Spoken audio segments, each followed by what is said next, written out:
Welcome to the WW2 Unfolded.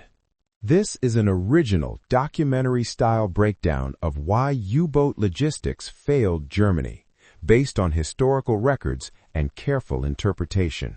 Let's begin. May 1943, the North Atlantic Ocean. A German U-boat commander stares at his fuel gauge with growing dread. He's 1,000 miles from the nearest friendly port. His crew hasn't seen fresh food in weeks. One torpedo tube is jammed, and he has no spare parts to fix it. Allied destroyers are hunting him. Aircraft patrol overhead, and his supply submarine is 3 days late to the rendezvous point. He has two choices: surface and risk instant death, or dive and run out of fuel before reaching home. This single moment captures Germany's entire submarine war. A desperate gamble forced by one simple truth. They could build U-boats, but they couldn't keep them fighting. In the next few minutes, you'll discover why the most feared weapon of World War II was doomed from the start, not by enemy firepower, but something far more mundane: logistics. Before we dive deep, make sure to hit that like button and drop a comment below telling me what you think happened to this commander. And subscribe to the channel so you never miss these incredible historical stories. The Atlantic Ocean is massive. We're talking about more than 41 million square miles of water. For German U-boats in World War II, this created an almost impossible challenge. These submarines needed to travel thousands of miles from their home ports in Germany to reach the Allied shipping lanes where they could attack cargo vessels bringing supplies to Britain. A typical U-boat could only stay at sea for about 8 to 12 weeks before it had to return home. But here's the problem. Most of that time was spent just getting to the hunting grounds and back. A U-boat might spend only 2 or 3 weeks actually on patrol, looking for enemy ships. The rest was travel time. This meant German submarines were burning fuel, wearing down their equipment, and exhausting their crews just to reach the battle zone. Germany faced a massive industrial challenge during World War II. The country was fighting on multiple fronts, in Russia, North Africa, and across Europe. This meant German factories had to make tough choices about what to produce. They needed tanks to fight the Soviets. They needed aircraft to defend German cities from Allied bombers. They needed ammunition, guns, trucks, and thousands of other items. Building U-boats was important, but it wasn't the only priority. Even more challenging was building the special supply submarines and support ships that could keep U-boats at sea longer. These supply vessels required rare materials, skilled workers, and factory space that Germany desperately needed for other weapons. As the war went on, Allied bombing campaigns targeted German industrial centers, making production even harder. The result was simple. Germany could build enough U-boats to send into the Atlantic, but they couldn't build enough support infrastructure to keep those submarines fighting effectively. German naval planners came up with what seemed like a clever answer to their supply problem: special supply submarines called Milch Cows. These larger U-boats, officially known as Type 14 submarines, were designed to carry fuel, torpedoes, spare parts, and fresh food to regular attack submarines far out in the Atlantic. The idea was brilliant on paper. Instead of every U-boat sailing all the way back to Germany when it ran low on fuel or torpedoes, it could meet a milch cow at a secret location in the middle of the ocean, refuel and rearm, and get back to hunting Allied ships. This could potentially double or even triple the time U-boats spent on patrol. But here's where the plan fell apart. Germany simply didn't build enough of these supply submarines. They only completed 10 Type 14 U-boats during the entire war. 10 submarines to support hundreds of attack U-boats spread across the vast Atlantic. It was nowhere near enough. Based on what we know about U-boat operations, each milch cow could only support about 5 or 6 attack submarines at a time, which means the entire program could only help a tiny fraction of Germany's submarine fleet. To extend their submarines' reach, Germany relied heavily on captured French ports along the Atlantic coast. After defeating France in 1940, the Germans immediately began building massive concrete submarine pens at bases like Lorient, Brest, Saint-Nazaire, and La Rochelle. These fortified harbors became the backbone of U-boat operations. They were much closer to the Atlantic hunting grounds than German ports, which meant submarines could spend more time on patrol and less time traveling. The concrete bunkers protecting these bases were incredibly thick, sometimes over 20 feet of reinforced concrete, making them nearly impossible for Allied bombers to destroy.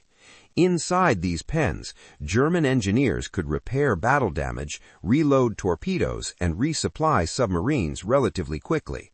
For U-boat crews, these French bases also meant they could get some rest and relaxation without the long journey back to Germany. However, this strategy had a critical weakness.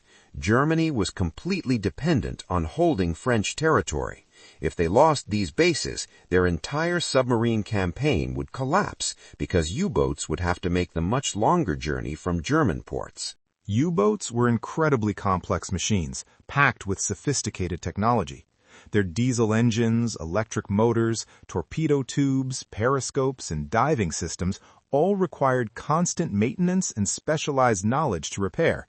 The problem was that Germany didn't have enough skilled technicians or proper facilities to keep pace with the damage and wear these submarines experienced. Even at the well-equipped French bases, maintenance crews were overwhelmed. A U-boat returning from patrol might have dozens of mechanical problems: engine issues, electrical failures, leaking hull seals, damaged diving planes, and malfunctioning torpedoes. Each problem required specific parts and expert mechanics to fix. The waiting list for repairs at major bases could stretch for weeks. Some U-boats sat idle for months waiting for a single critical spare part to arrive. This created a vicious cycle. The longer a submarine sat in port waiting for repairs, the fewer U-boats Germany had actively hunting Allied ships, which meant the entire submarine campaign became less effective over time. The crews manning these U-boats faced conditions that were almost unimaginable. Inside a submarine, space was incredibly tight. Men slept in tiny bunks stacked 3 high, often sharing beds in rotating shifts. The air inside grew stale and foul-smelling after days underwater, filled with the odor of diesel fuel, unwashed bodies, mildew, and backed-up toilets. Fresh water ran out within the first week, leaving crews eating canned rations and moldy bread. Fresh water was so limited that bathing was impossible, and drinking water was rationed. Patrols lasted for months, during which these men lived in constant fear of depth charge attacks, knowing that one direct hit could send them to a crushing death at the bottom of the ocean. The psychological toll was enormous. Many U-boat crewmen developed what we might call post-traumatic stress, though it wasn't recognized or treated at the time. When submarines finally returned to port, crews were often physically and mentally exhausted, desperately needing weeks of rest and recovery before they could function effectively again. German U-boats faced a deadly dilemma when it came to staying in contact with their command. Radio communications in the 1940s required submarines to surface and extend their antennas above the water. This meant that every time a U-boat commander needed to report his position, receive new orders, or call for help, he had to bring his vessel to the surface, where it was completely vulnerable. Allied forces knew this weakness and exploited it ruthlessly. They stationed aircraft along known patrol routes and used direction-finding equipment to locate U-boats when they transmitted radio messages. Within minutes of a U-boat surfacing to send a message, Allied patrol aircraft could be overhead, dropping bombs and depth charges. As the war continued and Allied technology improved, this danger increased dramatically. By 1943, many U-boats were being sunk within hours of surfacing to communicate. This created an impossible situation. U-boat commanders needed orders and information from headquarters, but requesting that information could get them killed. Meeting a supply submarine or surface vessel in the middle of the Atlantic was one of the most dangerous operations a U-boat could attempt. First, both vessels had to navigate to the exact same location in a vast ocean using only dead reckoning and celestial navigation, which wasn't always accurate. Then, both submarines had to surface in open water, making them sitting ducks for any Allied aircraft or warship in the area. The actual transfer of fuel, torpedoes, and supplies could take hours, sometimes a full day if sea conditions were rough. During this entire time, both submarines were completely vulnerable and unable to dive quickly if attacked. Transferring fuel required connecting hoses between the two submarines while they bobbed in ocean swells, a difficult and dangerous task. Moving heavy torpedoes from one submarine to another in rough seas risked damaging the weapons or injuring crew members. Based on what we know from survivor accounts, these resupply meetings were terrifying experiences, where everyone knew that a single Allied aircraft appearing on the horizon could mean death for both submarines and all their crews. One of Germany's most underestimated problems was the shortage of replacement parts for U-boats. These submarines used thousands of specialized components, from engine parts to torpedo gyroscopes to periscope lenses. When something broke at sea, which happened constantly given the harsh ocean environment, U-boats often couldn't be repaired because the necessary spare parts simply didn't exist or couldn't be delivered. A damaged diesel engine might force a submarine to return to port immediately, ending its patrol weeks early. A broken torpedo tube meant fewer weapons available to attack enemy ships. Even something as simple as a cracked periscope lens could make a U-boat nearly useless, unable to safely observe enemy vessels or navigate in dangerous waters. The spare parts shortage became worse as the war continued and Allied bombing damaged German factories. By 1944, some U-boats were being cannibalized for parts to keep other submarines operational, a clear sign of Germany's desperate logistical situation. The Allies didn't just sit back and wait to be attacked. They developed increasingly effective methods to hunt and destroy U-boats, making every aspect of submarine operations more dangerous. Long-range patrol aircraft equipped with radar could spot surfaced U-boats from miles away, even at night or in bad weather. Escort carriers brought aircraft into the middle of the Atlantic, closing the gap where U-boats had previously operated with relative safety.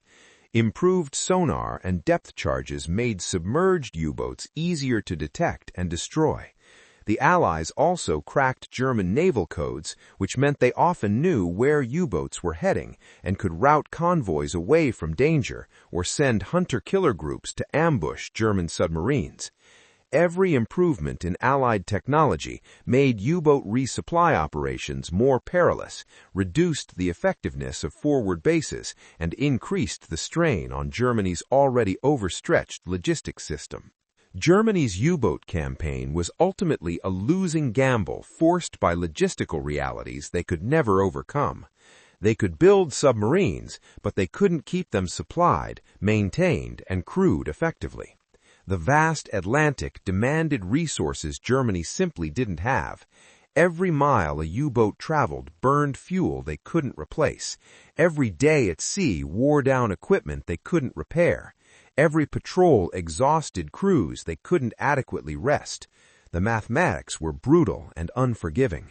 Germany needed to sink Allied ships faster than the Allies could build them, but their submarines spent more time traveling and waiting for supplies than actually fighting. In the end, logistics defeated the U-boats more decisively than any weapon. What do you think was the biggest logistical failure in the U-boat campaign? Drop your thoughts in the comments below. And if you enjoyed this deep dive into naval history, smash that like button and subscribe for more fascinating stories from World War II. Thanks for watching, and I'll see you in the next video.